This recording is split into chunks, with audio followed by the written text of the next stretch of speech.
નમસ્કાર મિત્રો, વિડીયોમાં તમારું સ્વાગત છે। જી હા મિત્રો, અત્યારે હાલ મોટા અને મહત્વના સમાચાર સામે આવી રહ્યા છે। તો મિત્રો, સમાચારમાં વાત કરીએ તો શહેરમાં ગત રાત્રિથી મેઘરાજાએ ધમાકેદાર બેટિંગ શરૂ કરી છે। મોડી રાતથી વહેલી સવાર સુધીમાં 2.5 ઇંચથી વધુ વરસાદ ખાબકતા શહેરના અનેક નીચાણવાળા વિસ્તારોમાં ઘૂંટણસામાં પાણી ભરાઈ ગયા છે, જેના કારણે જનજીવન પ્રભાવિત થયું છે। હવામાન વિભાગ દ્વારા અમદાવાદ અને ગાંધીનગર માટે આગામી 3 કલાક અત્યંત ભારે વરસાદની આગાહી કરવામાં આવી છે। જી હા મિત્રો, અત્યારે હાલ મોટા અને મહત્વના સમાચાર સામે આવી રહ્યા છે। રાજ્યમાં મેઘમહેર યથાવત છે, ત્યારે હવામાન વિભાગે આગામી સમય માટે અનેક જિલ્લાઓમાં ભારેથી અતિ ભારે વરસાદની આગાહી કરી છે।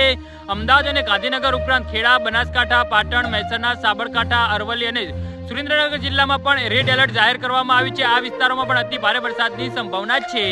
જી હા મિત્રો, આ ઉપરાંત 9 જિલ્લા સિવાયના 5 જિલ્લા માટે યલો એલર્ટ જારી કરવામાં આવ્યું છે, જ્યારે બાકીના જિલ્લાઓમાં પણ સાધારણથી મધ્યમ વરસાદની સંભાવના વ્યક્ત કરવામાં આવી છે। સ્થાનિક તંત્ર દ્વારા વરસાદી પરિસ્થિતિને પહોંચી વળવા માટે જરૂરી તમામ પગલાં લેવામાં આવી રહ્યા છે અને નાગરિકોને સાવચેત રહેવા અપીલ કરવામાં આવી છે।